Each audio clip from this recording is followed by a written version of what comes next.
white rappers can't coexist in hip hop. Why white rappers can't coexist in hip hop? I was supposed to watch this shit last week, I streamed, but here we are now. You feel me? Let's see why some white rappers can't coexist in hip hop. I can name a few reasons, but I'm gonna let him say it instead. Let's get it. If you're white in hip hop, you have to contribute to black culture in some sort of fashion. You can't come into this from the vessel of hip hop and use the clothes and the language and the music and then go off and start doing something. Are you talking about Post Malone? You know what? This is the thing is I remember when I first started, there was this whole like white rappers can't like white rappers. It's like this rule. Oh yeah, I promoted that for 20 years. It's like no, and it was true. It was kind of like when you know it is how it was, but you get that shit's gotta go. From the moment they enter the music industry, white rappers have always had to deal with animosity from the culture. Suddenly, the minority for the first time in their lives, Caucasian MCs have always been held to unrealistic standards by some who'll never accept them, while in other cases, because unless you like a white singer or some shit, or like pop star, then this don't contribute to you. But if you like a white hip hop artist, like you rap or some shit, if you don't like appeal to like the black culture or like some aesthetic or give credit, you assed out, my nigga. Their own attempts to make amends for succeeding in the game has always prevented them from being taken seriously long enough to establish themselves, make a significant impact, and leave behind a lasting legacy. From the days where Eminem was challenging everyone from Cage to Fred Durst and ICP, through to the modern day when Shady has taken issue with the likes of NF and Token, white rappers have always had a tendency to beef with each other. Recently, we've seen the cannibalistic tradition re-enter the news cycle, with MGK firing some strays at Jack Harlow. Seemingly stemming from Jack's bars on They Don't Love It, MGK's response came in the form of a freestyle, spitting, "See why they call you Jackman, you Jackman's whole swag," the twin forces of the media and the internet, whereas always... Wait, they beefing with each other? Oh, I don't know shit about this. I don't pay attention to niggas, folks. I swear to God, it's good. On my daddy grave, I don't pay attention to niggas. I did not know this. Quick to hype the beef, and before long, the issue was addressed during Jack's appearance on Rap Radar. But you did say you're the hardest white boy since Eminem, and then that's right. Certain people got in their feelings. Are you gonna clap back at him lyrically? How do you take it? And I guess you just take it. I don't know. Everyone is entitled to their opinion, and I feel great about what I said, and I feel great about the reaction. While Jack held this situation with his characteristic nonchalance, there's plenty of examples where that sort of questioning from a media figure would have been enough for a full feud, and if he did, then Jack would have fallen into a similar trap in which white rappers square off against one another. As up until this point, it seems like they're simply incapable of coexisting, or at the very least, haven't been granted permission to accept each other's presence in the game. And while we could go through and exhaustively list every single beef that's ever taken place between white artists and hip-hop, we're more interested in establishing why they happen so frequently and where the common threads lie. For starters, we have self-preservation and competitiveness. No other form of entertainment is so geared towards confrontationally asserting yourself quite like hip-hop. And given that white rappers are already burdened with the notion that they're guests within the genre, it's only natural that this idea of taking on anyone who might be hovering near your market share would be addressed. As a result, verbal jabs such as those that MGK sent to Jack Harlow's direction have been a regular thing in white-on-white rap.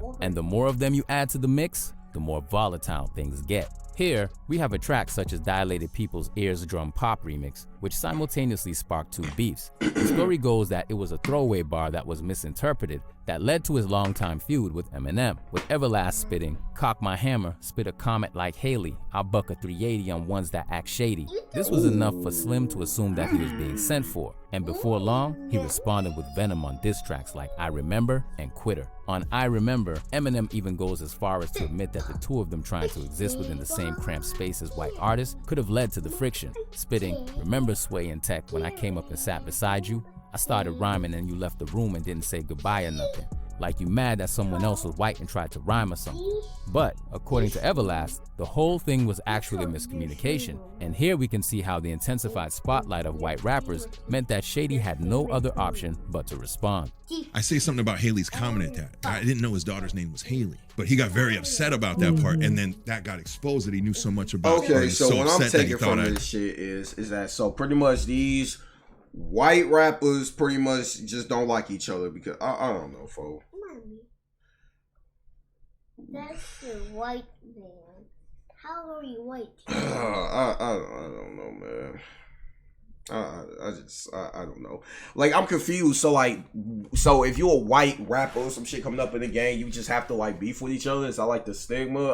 I guess. It said something about his daughter Shit that weird I as hell, used I guess. that in Whatever. the second diss. He was about to go to jail or something, and I said, I'll look in on your kid. I wouldn't have done that at this age as a parent. Right. 2 dogs. I wouldn't. On Twitter, Eminem chose to expand his targets, opting for a scattergun approach, which also meant that he took aim at dilated peoples for giving Everlast a platform in the first place. In doing so, it meant that he inherited a beef with another white rapper and producer in Evidence.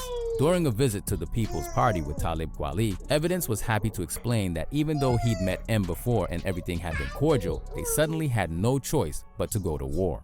Getting dissed by Eminem in the prime of his career, it was not cool at all. The real Slim Shady was out. He was on over the top of the world. There was a coffee shop I used to go to in the morning, and the girl looked at me one day and just started laughing in my face. And she was like, "What are you gonna do?" That's what she told me.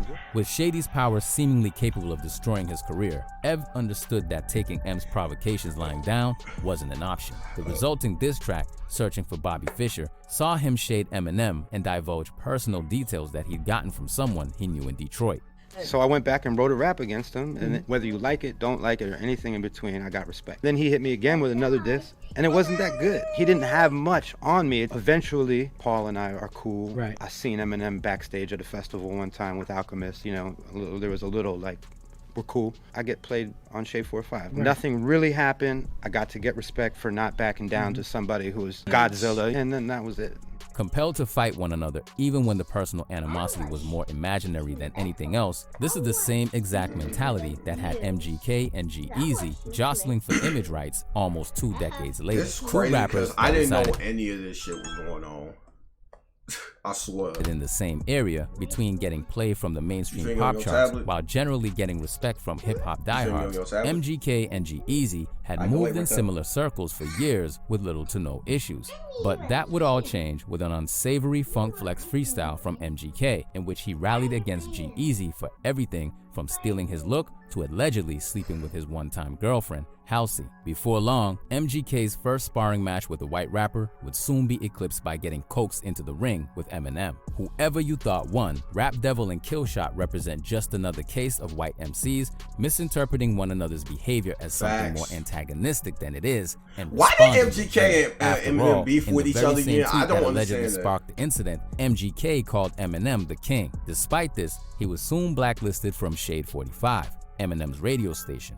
And well, the rest is history. With their perpetual conflict, the media has thoroughly enjoyed every moment of it. During a guest appearance on Howard Stern's show, Howard pointed out the striking similarities in their upbringings and backgrounds, suggesting that it was ironic for them to be feuding in the first place. I mean, was Eminem a hero to you? Yeah, for sure. The guy's a great rapper. Does it personally pain you that you have this feud with this guy? I'm like asleep in my tour bus. This guy drops an album with like 3 songs talking about me. I said what I said and respect the fight. That's it. The guy down the street has money. This fool has wealth beyond. I'm all about putting my arm around people. I'm not with like doing this to people. So I can't relate. The last thing I want to ever be is an angry legend. As much of an icon as Howard is in this field, he's clearly naive about hip-hop, as when it comes to white rappers, the shared experience of coming up in this game is actually the issue. Throughout history, white rappers who are on the come-up have a tendency to try to prove that they're in it for the right reasons, while saying that others are there to profit from the culture. Just like we often see, this too goes all the way back to Shady rallying against Vanilla Ice and Milkbone in 1999, as in a famous interview, he doubled down on dissing them, saying, I didn't just want to be thrown out there, you know what I mean? Like a Milkbone or like Vanilla Ice and just like try to start at the top or whatever. I want that foundation. I want the respect. I ain't in this for the money. I'm in it for the respect. I'm in it for like, just for somebody to come up and say, Eminem, you're dope. A now familiar move in a white rapper's playbook, a man who's always struggled to get his respect in the game, Russ is one man who took issue with how Post came into the game, believing that he used rap aesthetics as a springboard to fame. But as a white rapper always will in these situations, he used the example of Malone to depict how he was different from the other white rappers. And if you're white in hip hop, you have to contribute to black culture in some sort of fashion. Otherwise, you are simply repeating history by coming into black culture, using that as a medium to steal and profit for self. You can't come into this from the vessel of hip hop and use the clothes and the language and the music and then go off and start doing something. Are you talking about Post Malone? I think that's a fair example. You come in with braids and golds to the point people are thinking you're mixed, and now you drink Bud Light and wear cowboy boots. You used it to propel yourself to the forefront, and then you reverted back to who you really were. I feel like I do hip hop justice. I don't make a mockery of it. I don't portray any negative stereotypes. I don't feed into it.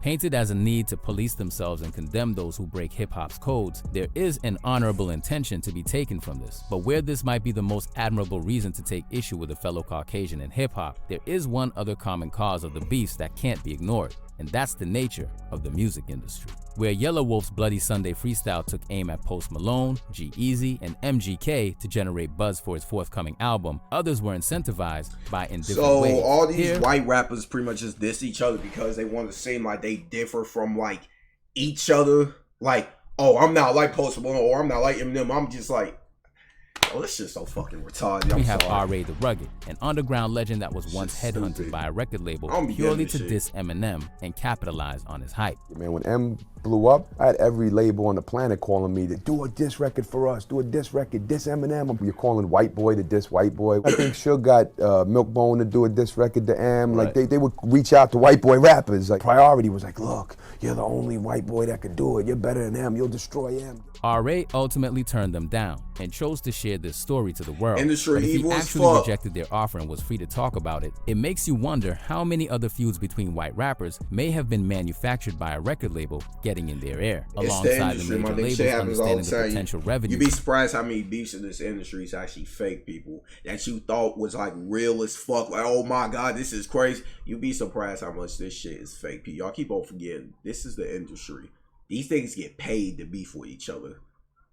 Y'all be real surprised. So y'all like little fake rappers you think actually don't like each other, that actually despise each other. You be surprised that like but behind closed doors, them niggas the bestest fucking friends because they labels are telling them to beef with each other. Come on, folks. From white on white beef, it's others the have industry. witnessed the media But you should know that already. wedge between them by pitting otherwise cordial MCs against each other. Unfortunately, this isn't a half-baked theory and was actually epitomized during a conversation between Mac Miller and Hot 97's Ebro. You know, people always, oh, what do you think about Macklemore? Because he's killing it now. I'm like, nah, he's killing it. Yeah, that's good. awesome. And he's a good dude, too. That's fine. Two things I'd like to do. One, Macklemore. I don't know him, right? And I'm cool with Ack Iller right now. You're going against everything that he just said. We don't have to say Macklemore to like Mac Miller. Right. It can just be cool. Yeah, it can fine. just be cool. There's no because issue. I'm gonna tell you right now, there's plenty of beef between black rappers. I need white rapper beef. Oh, but since white rappers were traditionally the minority in hip hop, they had the most beef. It was like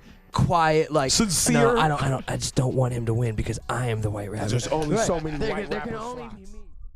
That's what I'm saying, boy. Shit just crazy as hell, boy. WVid, man. It's crazy, boy. This industry evil as fuck, though. But we knew that shit already. That ain't really nothing new, boy. WVid, though.